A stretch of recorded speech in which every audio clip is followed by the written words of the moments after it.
कि interior designing क्या है और इसकी क्या अहमियत है। सो इंटीरियर डिजाइनिंग एक्चुअली आपकी जो घर की जगह है उसको खूबसूरत बनाती है, लिमिटेड रिसोर्सेज में, लिमिटेड मटेरियल्स में और लिमिटेड टाइम में। लोगों को जो होता है कि वो कहते हैं कि ये हमें चीज भी चाहिए अपनी मर्जी की और पॉकेट फ्रेंडली चाहिए। हमारे पास हमें ये पता होता है कि हमें ये लुक चाहिए, हमें ये कलर चाहिए, लेकिन हमारे पास मटेरियल्स में ये सब्स्टिट्यूट्स हैं या हमारे पास ऑप्शंस हैं। सो हम option A, B, C, D according to the budget we can use that. हमारे जो घर का माहौल है या इर्द गिर्द का जो हमारा टेक्सचर या कोई भी कलर्स की स्कीम है, ये किस तरह हमारी सेहत पर असरअंदाज होती है। वी ऑलवेज सजेस्ट के वहाँ पे आप रेड कलर या बहुत bright colour, warm colour palette को ना यूज करें। घर का डिजाइन है वो दमा और एलर्जी के जिस तरह के केसेस होते हैं, क्या ये उस पे भी असरअंदाज होती हैं चीजें? क्योंकि आप उसके इर्द गिर्द ही सांस ले रहे हैं तो वो कॉन्टिन्यूसली जो डस्ट पार्टिकल्स हैं वो आपके अंदर जा रहे हैं और रिजल्ट क्या होता है कि एस्थमा है, ब्रीदिंग इश्यूज हैं। लिविंग रूम में या लाउंज में कौन सी ऐसी चीजें रखें कि जिससे बच्चे स्क्रीन टाइम कम कर दें? तो अगर आप चाहते हैं कि आपका बच्चा टीवी से या स्क्रीन से डिसएंगेज हो तो सबसे पहले you are suppose to change the sitting pattern, क्योंकि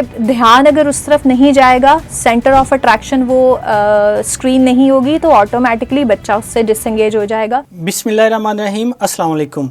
मैं डॉक्टर अली रज़ा एक नई पॉडकास्ट के साथ आपकी खिदमत में हाजिर हूँ। आज मैं एक बहुत अहम मौजू और मुनफरिद मौजू पर बात करूँगा। हमारे इर्द गिर्द बहुत सारे टेक्सचर्स, रंग, डिज़ाइंस होते हैं कि जो हमारे रोज़मर्रा की रूटीन, हमारे जो दिमागी सेहत है, बच्चों की नशोनुमा, उस पर बहुत ज़्यादा असरअंदाज होते हैं।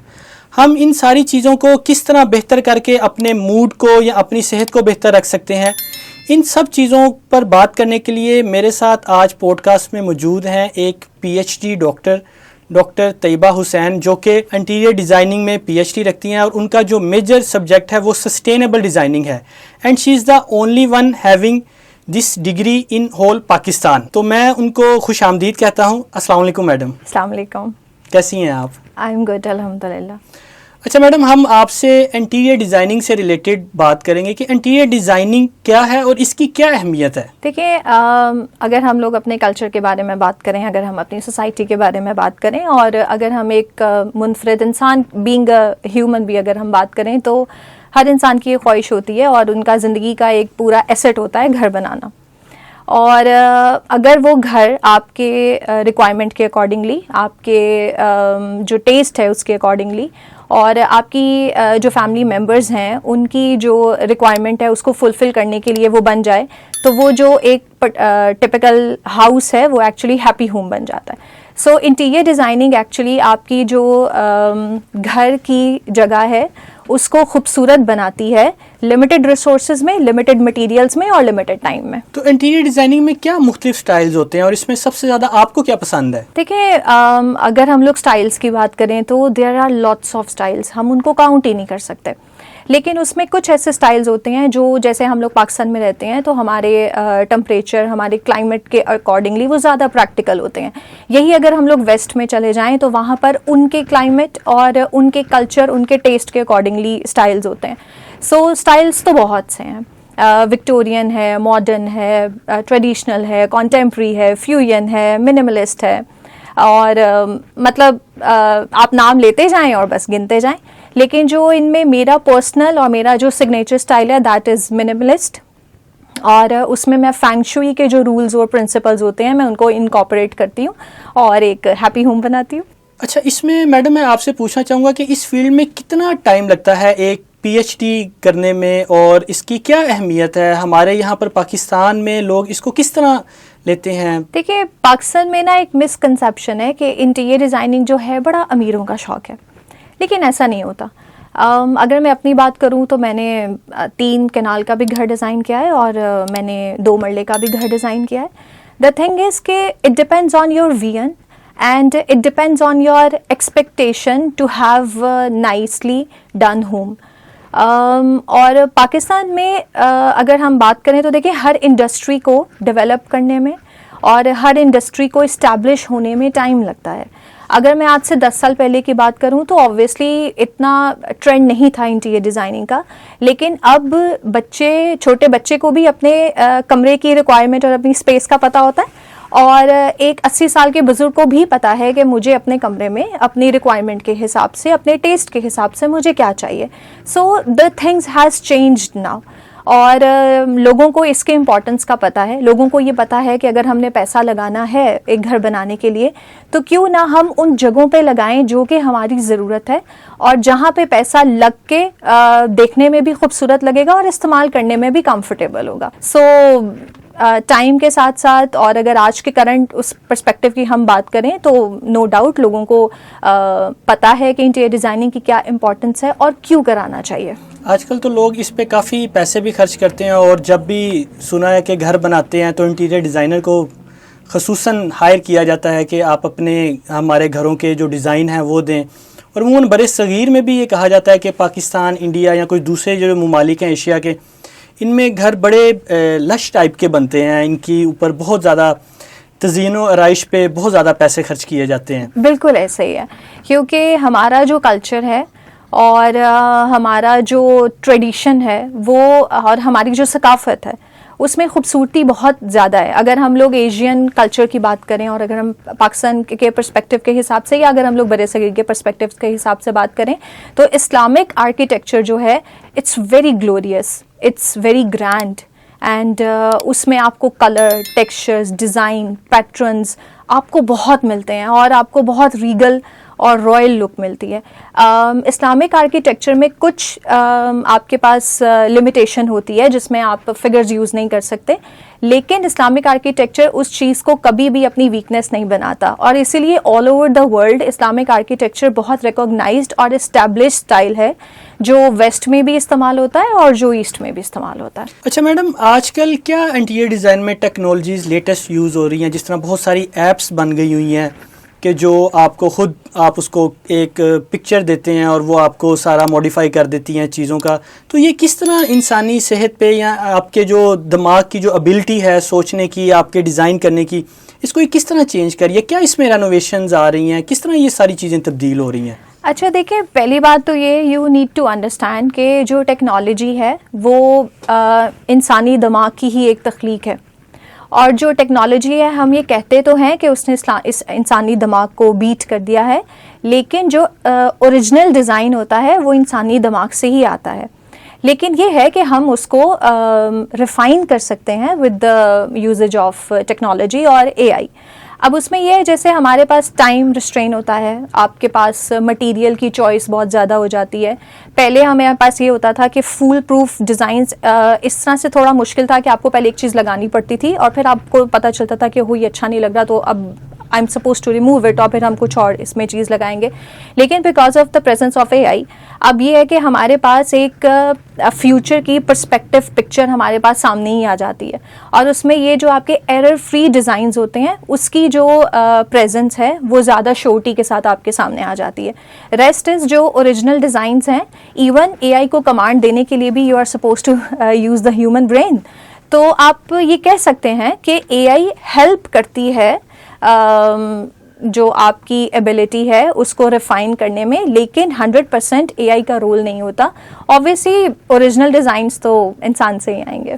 अच्छा, इसमें फिर एक बहुत ज़्यादा और कंसर्न होता है कि लोगों को जो होता है कि वो कहते हैं कि ये हमें चीज़ भी चाहिए अपनी मर्ज़ी की और पॉकेट फ्रेंडली चाहिए.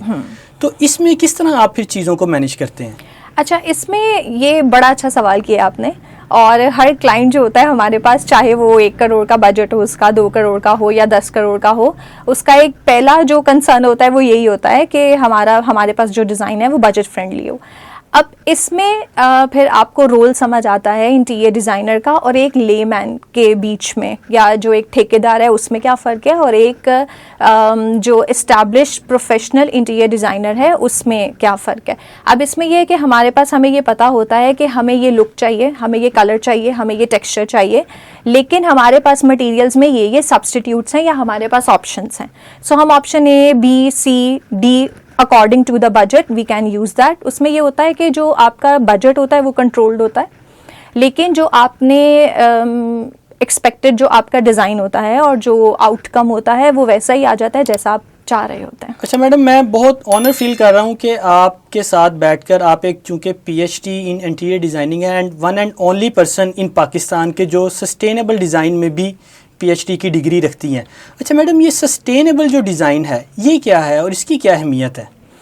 अच्छा देखिए, अल्लाह ताला ने ये दुनिया बड़े सेट पैटर्न में और रेशो में बनाई है, और ख़राबी वहाँ पर होती है जब हम इस परफेक्ट रेशो के साथ छेड़छाड़ करना शुरू करते हैं। इसमें डिफरेंट आपके कारण हो सकते हैं, मार्केटिंग, कमर्शलाइजेशन, इवन एडवर्टाइजमेंट, और ये एडवर्टाइजमेंट ही आपको सिखा देती है कि दाग तो अच्छे होते हैं। सो sustainable design is a design जो आपको टाइम के साथ साथ उसके कोई हार्मफुल इफ़ेक्ट्स आपके डिज़ाइन पे, आपकी लिविंग पे और आपकी ह्यूमन हेल्थ पे नहीं आते। आप इसको इको फ्रेंडली डिज़ाइन भी कह सकते हैं, आप इसको अर्थ डिज़ाइन भी कह सकते हैं, आप इसको ह्यूमन फ्रेंडली डिज़ाइन भी कह सकते हैं, जिसमें हम लोग जो मटेरियल्स हैं वो ज़्यादातर वो यूज़ करते हैं जो नेचुरल मटेरियल्स होते हैं। जैसे आपके पास वुड है, आपके पास लाइमस्टोन है, और उसमें हम लोग जो सिंथेटिक मटेरियल्स होते हैं और उसमें जो हमारी आर्टिफिशियल मटेरियल्स होते हैं, हम उसका जो यूजेज होता है वो कोशिश करते हैं कि वो ना करें।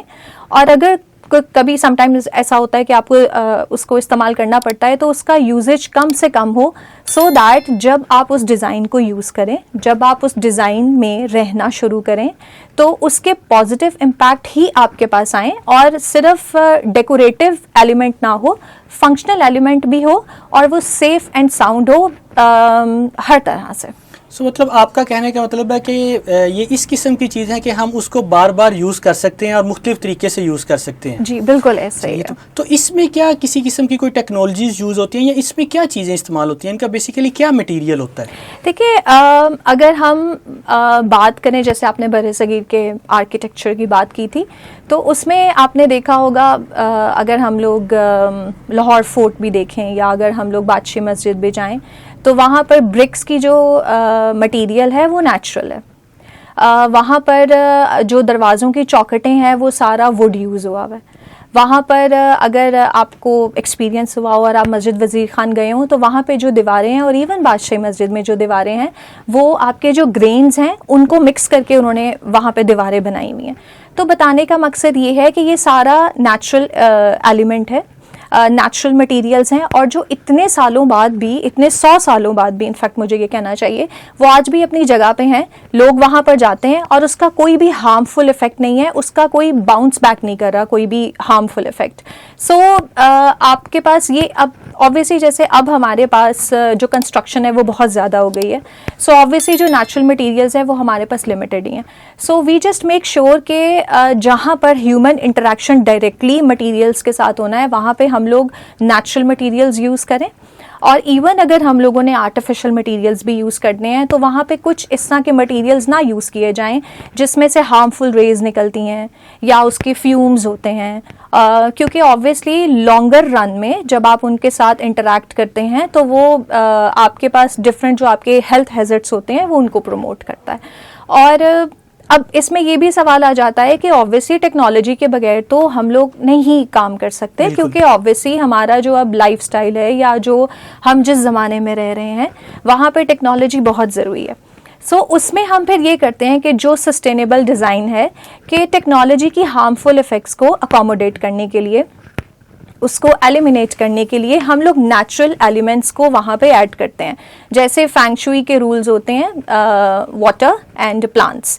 अब बहुत से ऐसे प्लांट्स होते हैं जो इंडोर एयर क्वालिटी को इम्प्रूव करते हैं, सो हम लोग टेक्नोलॉजी के साथ जब उन प्लांट्स को ऐड करते हैं तो इंडोर क्वालिटी जो है आपकी वो इम्प्रूव हो जाती है और एक सेफ, हेल्दी और साउंड एनवायरनमेंट आपको मिलता है। चलिए, आपने बहुत अच्छा ये इंटीरियर डिज़ाइनिंग से रिलेटेड और सस्टेनेबल डिज़ाइनिंग से रिलेटेड आपने गाइड किया है, साथ सारा एक्सप्लेन भी किया है।